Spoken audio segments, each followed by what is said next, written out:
ఎక్కడ కళాకారులు గౌరవించబడతారో సన్మానించబడతారో ఆ రాజ్యం సుభిక్షంగా ఉంటుంది, చల్లగా ఉంటుంది అన్నది మన పెద్దలు చెప్పిన మాట. ఈ రోజున ఈ పౌర సన్మాన సభ చూస్తుంటే, ఇంతమంది వేల మంది తరలి వచ్చేటువంటి సభ చూస్తుంటే, ఇంత పద్మ పురస్కారాలతో ఇంతమంది కళాకారులకు గొప్ప వ్యక్తులకు ఇక్కడ సన్మానం జరుగుతుంటే నాకు అది అక్షర సత్యం అనిపిస్తుంది. అలాగా అది గుర్తుకొచ్చేలాగా ఉన్నటువంటి ఈనాటి ఈ సభ తెలంగాణ రాష్ట్ర ప్రభుత్వం పద్మ అవార్డు గ్రహీతలకు ఇలా గౌరవిస్తున్న ఈ సభలో ముఖ్య అతిథిగా విచ్చేసినటువంటి మా మిత్రులు గౌరవనీయులు శ్రీ రేవంత్ రెడ్డి గారికి, మరొక సోదర సమానులు ఉప ముఖ్యమంత్రి బట్టి విక్రమార్క గారికి, ఈనాటి ఈ సభాధ్యక్షులు జూపల్లి కృష్ణారావు గారికి, మా సినిమాటోగ్రఫీ మినిస్టర్ కోమటిరెడ్డి వెంకటరెడ్డి గారికి, మరొక మిత్రులు మంత్రివర్యులు పొంగులేటి సుధాకర్ గారికి, శ్రీనివాస్ గారికి, ఇక ఇతర పెద్దలకు, అలాగే సిఎస్ చీఫ్ సెక్రటరీ శాంతకుమార్ గారికి, ఇతర అధికారులకు, ముఖ్యంగా ఈ సభ ఇంత నిండుదనంగా ఇంత హుందాగా ఉంది అంటే కారణం తెలుగుదనానికి, తెలుగు వేష భాషలకి హుందాతనం తీసుకొచ్చి తెలుగుదనానికి నిలువెత్తు నిదర్శనంగా నిలబడి ఉండేటటువంటి గొప్పవారు, మేము ఆరాధించేవాళ్ళు మన మాజీ ఉపరాష్ట్రపతి శ్రీ వెంకయ్య నాయుడు గారికి, ఇక్కడ విచ్చేసేటువంటి ఆహ్వానితులకు, కళాభిమానులకు, సినీ అభిమానులకు, నా అభిమానులకు అందరికీ హృదయపూర్వక నమస్కారాలు తెలియజేసుకుంటాను.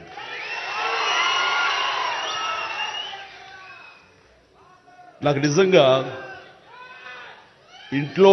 మా ఇంట్లో అడిగారు, పద్మ విభూషణ్ అవార్డు అనౌన్స్ చేయగానే చాలా ఆనందంగా, ఎంత ఆనందపడుతున్నారు ఏంటంటే, నిజంగా పద్మభూషణ్ అవార్డు వచ్చినప్పుడు నాకు ఉన్న ఆనందం అంతా ఇంత కాదు. కానీ ఇన్నేళ్ల తర్వాత ఇప్పుడు ఈ పద్మ విభూషణ్ అవార్డు వచ్చినప్పుడు నిజంగా అంత ఉత్సాహం లేదు. ఏదో వచ్చింది, సంతోషం, గౌరవంగా స్వీకరించాలి, ఎంత ప్రజాభిమానం అని అనుకుంటూ ఉన్నాను. కానీ ఆ తర్వాత తరలి వచ్చేటువంటి వివిధ ప్రాంతాల నుంచి మనుషులు కానివ్వండి, వ్యక్తులు, అభిమానులు, సినిమా పరిశ్రమ నుంచి కానివ్వండి, రకరకాల అసోసియేషన్స్ కానివ్వండి, అలా ఎంతోమంది రాజకీయ ప్రబుద్ధులు కానివ్వండి, అందరూ గత వారం రోజులుగా ఎడతెరిపి లేకుండా వాళ్ళు ప్రశంసలు కురిపిస్తున్నారంటే ఆ ఆనందం ద్విగుణీకృతమైంది. ఎంతో ఉద్వేగానికి, ఎంతో ఇదిగా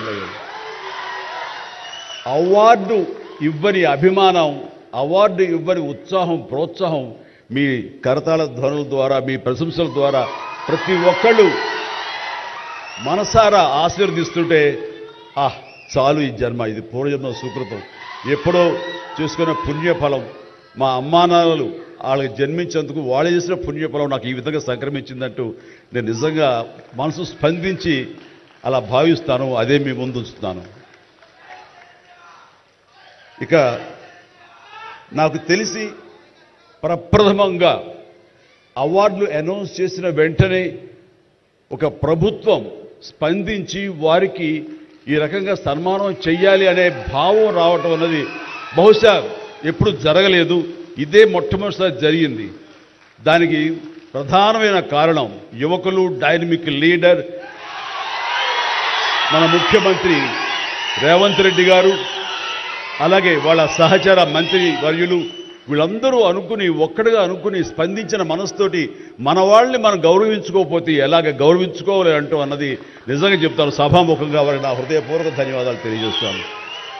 అంటే సన్మానాలకి ఇక్కడ నేనున్నా కానీ మన వెంకయ్యనాయుడు గారు కానీ ఇతర పద్మ అవార్డీస్ కానీ ఎవరు కొత్త ఏం కాదు, వాళ్ళు రకరకాలుగా విధాలుగా వాళ్ళు సన్మానించబడుతూ ఉంటారు. కానీ సరిగ్గా ఇలాంటి సమయంలో ప్రభుత్వం ముందుకు రావడం అన్నది వారు ఈ కళాకారులకి కళలకి వారు ఇస్తున్న ప్రాముఖ్యతకి నిజంగా మనస్సు స్పందించి నేను నా అభినందనలు తెలియజేస్తున్నాను. ఇందులో భాగంగా నిన్న మొన్న ముఖ్యమంత్రి గారు అనౌన్స్ చేశారు, ఇక్కడ నంది అవార్డ్స్ అనేవి ఒకప్పుడు ఇస్తూ వచ్చాము. నంది అవార్డ్స్ అనేది తర్వాత అదేదో గత చరిత్రలాగా అయిపోయి మాకు అందరికీ చిన్న డిసప్పాయింట్మెంట్ ఉంది అటు ఇరు రాష్ట్రాల్లో కూడా.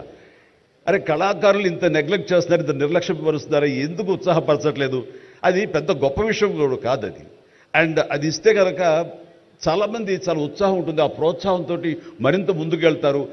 తద్వారా ఎన్నో సినిమాలు కానీ నాటకరంగం కానీ ఇవన్నీ అభివృద్ధి చెందుతాయి. తద్వారా ఎంతోమందికి ఎంప్లాయ్మెంట్ కానివ్వండి, ఎంతోమంది ప్రోత్సాహం కళాకారులు ఇంకొంచెం రావడం కానివ్వండి. ఆ రకంగా ఈ రోజున చూస్తే కనుక మన సినిమాలు ప్రపంచవ్యాప్తంగా ముందుకెళ్తున్నాయంటే అలాంటి ప్రోత్సాహం అలాంటి ఉత్సాహం ఉండబట్టే. సో ప్రభుత్వ పరంగా కూడా అలాంటివి ఉంటే కనుక ఇది మరింత ముందుకెళ్ళడానికి అవకాశం ఉంది. అది గుర్తెరిగి ఈ రోజున ఆ అవార్డులు మళ్ళీ మనం రెజ్యూమ్ చేస్తాం, మళ్ళీ తిరిగి మళ్ళీ ఇస్తామని ఆ నిర్ణయం తీసుకోవటం, దానికి పేరు ప్రజాగాయకుడు. జీవితం అంతా కూడా రెవల్యూషనరీగా మార్పు తీసుకురావాలని ప్రయత్నించే నిరంతర శ్రామిక కళాకారుడు శ్రీ గద్దర్ గారు. గద్దర్ గారి పేరున అవార్డులు ఇవ్వటం అన్నది ఎంతో సముచితం, ఎంతో ఆనందం, ఎంతో ముదాహం. అలాంటి నిర్ణయం తీసుకున్నటువంటి మా ముఖ్యమంత్రి రేవంత్ రెడ్డి గారికి వారి సహచర్యులకి నేను మనస్ఫూర్తిగా నా హృదయ ధన్యవాదాలు ఈ సభాముఖంగా తెలియజేస్తున్నాను. అండ్ ఇక్కడ నాకు ఈ అవార్డు రావడం ఆనందం, కానీ ఆనందం మరింతగా ఉండటానికి కారణం మేము చిన్నప్పటి నుంచి ఎంతో అభిమానించి ఆయన చూసుకుని ఇన్స్పైర్ అయ్యాం. వారే స్టూడెంట్ లీడర్గా ఉండి జయాంధ్ర కోసం అప్పట్లో స్టీల్ ప్లాంట్ కోసంగా ప్రయత్నం చేసినటువంటి వెంకయ్యనాయుడు గారు. ఆయన వైజాగ్ కాలేజీలో యూనివర్సిటీలో ఆయన స్టూడెంట్గా ఉన్నప్పుడు ఆయన ఇచ్చిన పిలుపుకి ఎక్కడో నర్సాపురంలో ఉండే మేమందరం స్పందించి స్ట్రైక్ చేయడం అనేది జరిగింది. ఆ రోజు నుంచి కూడా మాకు ఒక లీడర్ లాగా, మా నాయకుడిలాగా ఆయన మేము భావిస్తూ వచ్చి నన్ను అలాగా మేము ఎదిగాం. ఆయన అప్పటి నుంచి అబ్జర్వ్ చేస్తూనే ఉన్నాను.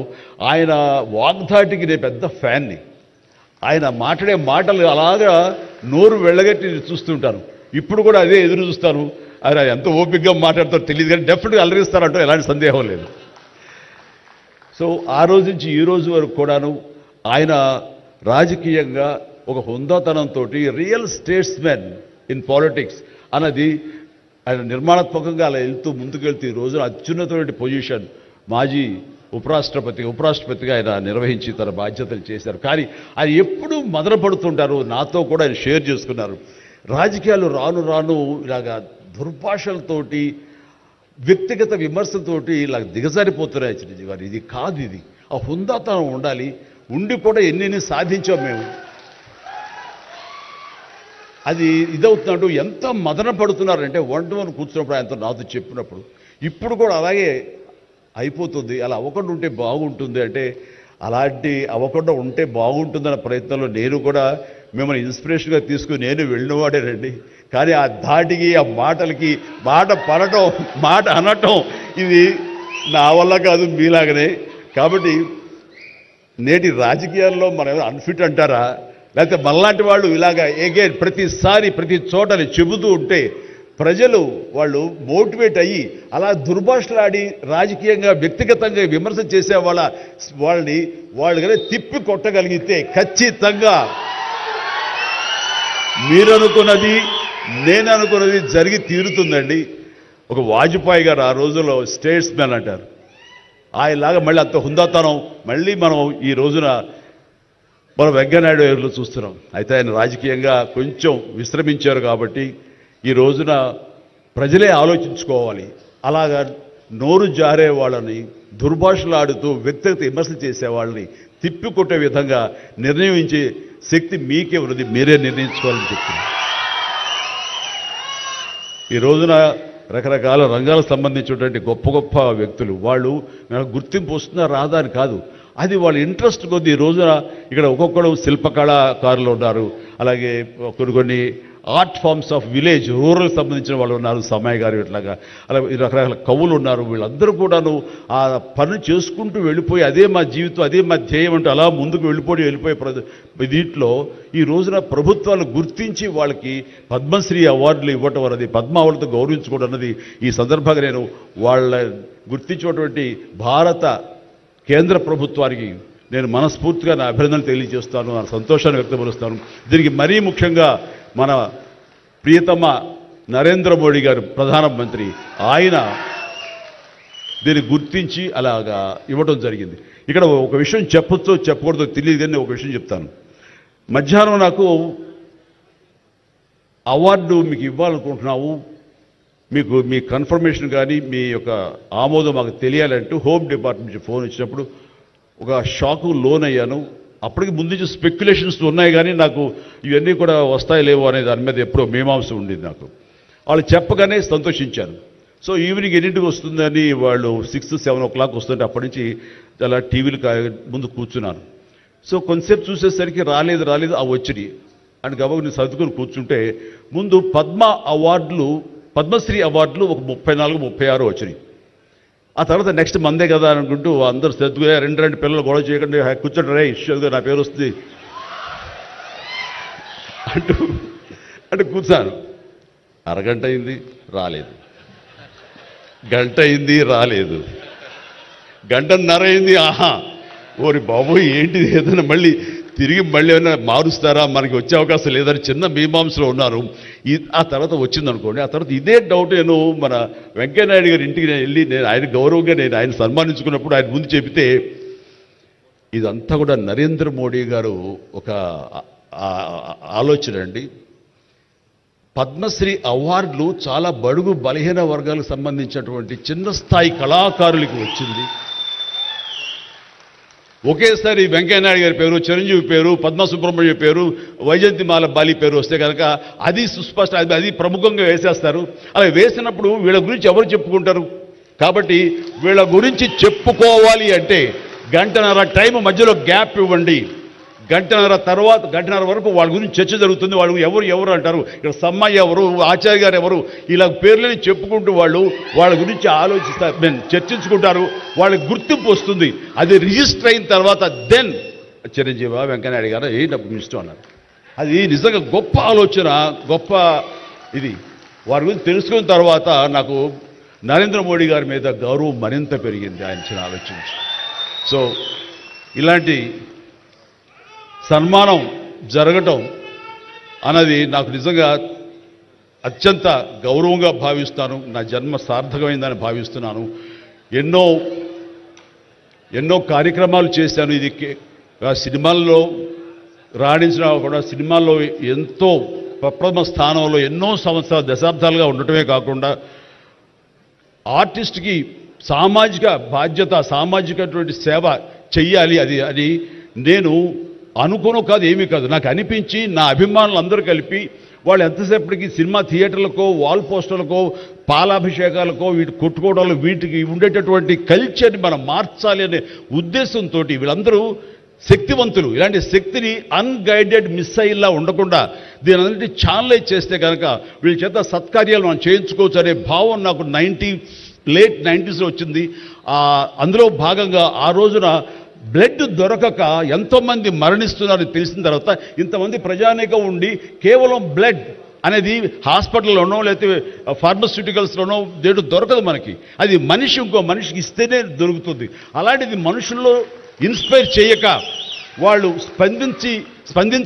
స్పందింపచేసే విధంగా ఎవరు ముందుకు రాక జరుగుతుంది. కాబట్టి నేను ఎందుకు చేయకూడదు? నా అభిమానులు అనేవాళ్ళు ఎస్ ప్రాణం ఇస్తామంటారు. ప్రాణం వద్దు, రక్తం ఇవ్వండి, రక్తం ఇవ్వండి అంటూ నేను 25 సంవత్సరాల క్రితం ఇక్కడ బ్లడ్ బ్యాంక్ పెట్టిన తర్వాత ఈ ఉత్సాహం ఏమైనా పొంగులాగా ఉండి తర్వాత చల్లబడిపోతుందా అని అనుకున్నాను. కానీ లేదు, ఒక జీవనదిలాగా సాగుతూనే ఉంది. ఈరోజు కూడా మీ అందరి ప్రభావంతో ఎక్కడ మంచి కార్యక్రమం కానీ పుట్టినరోజు కానీ శుభకార్యం చేయాలన్న ప్రతి ఒక్కరు రక్తదానం కోసం ముందుకు వస్తున్నారు, రక్తదానం ఇస్తున్నారు అంటే కనుక దానికి ప్రప్రథమంగా నడుం బిగించింది నేను, నా అభిమానం చెప్పలో గర్వంగా ఉంది నాకు ఈ రోజుకి. అలాగే మన కరోనా క్రైసిస్ వచ్చినప్పుడు బయటికి వెళ్ళే అవకాశం లేదు, ఉపాధి లేదు, ఇంట్లో కట్టుబడి ఉండాలి.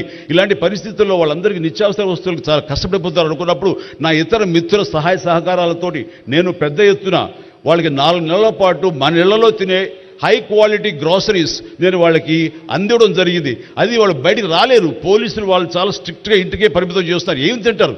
అప్పుడు నా అభిమానులు నేను ప్రోత్సహించి వెళితే నా అభిమానులు ప్రతి ఇంటికి వెళ్ళి ఆ బ్యాగ్స్ ఇచ్చేవాళ్ళు. అది గొప్పగా నాకు ఎంతో సంతృప్తి ఇచ్చింది. అలాగే ఆక్సిజన్ దొరకని పరిస్థితుల్లో, ప్రభుత్వాలు కూడా చేయలేని పరిస్థితుల్లో, హాస్పిటల్స్ అన్ని కూడా చేతులు తీసిన పరిస్థితుల్లో నేను నా మిత్రుల సహకారంతో నేను స్వయంగా నా అభిమానులతో వారం రోజుల్లో 32 ప్లేసెస్లో ఈరోజు ఆక్సిజన్ అందివ్వడం జరిగింది. అలాగే కాన్సన్ట్రేటర్స్ ఇవ్వడం జరిగింది. ఇవన్నీ కూడా ఏంటంటే చెయ్యాలనే తపనతోటి, బహుశా ఇవన్నీ కూడాను నాకు ఈ రోజున ఈ అర్హత రావడానికి, ఈ అవార్డు రావడానికి నాకు దోహదపడిందేమో అనుకుంటున్నాను. భగవంతుడా ఇంకా నాకు ఈ శక్తి సామర్థ్యాలు ఇవ్వు, ఈ ఆలోచన ఇవ్వు. నేను అవార్డుల కోసం ఎదురు చూడను, అవార్డులు రావాలని కోరుకోను. లేకపోతే చాలు, వాళ్ళ గుండెలు ఉండే ప్రేమ కంటే ఏ అవార్డు పెద్దది కాదు. కాబట్టి ఇలాగా మిగతా జీవితం సినిమాలు చేస్తూనే ఉంటా, డ్యాన్సులు ఆడుతూనే ఉంటా, ఫైట్లు చేస్తూనే ఉంటా, మిమ్మల్ని అలరిస్తూనే ఉంటా. అలాగే ఈ సేవా కార్యక్రమాలు కొనసాగిస్తూనే ఉంటాను. ఇది మీకు చెబుతూ ఈ అవకాశం ఇచ్చినటువంటి తెలంగాణ రాష్ట్ర ప్రభుత్వానికి, మరీ ముఖ్యంగా మా ముఖ్యమంత్రి గారికి, మా ఉప ముఖ్యమంత్రి భట్టి గారికి, అలాగే మా సినిమాటోగ్రఫీ మినిస్టర్ గారికి, మిగతా ఇతర మినిస్టర్స్ అందరికీ నా హృదయపూర్వక ధన్యవాదాలు తెలియజేస్తూ థ్యాంక్ యూ సో మచ్. జై హింద్.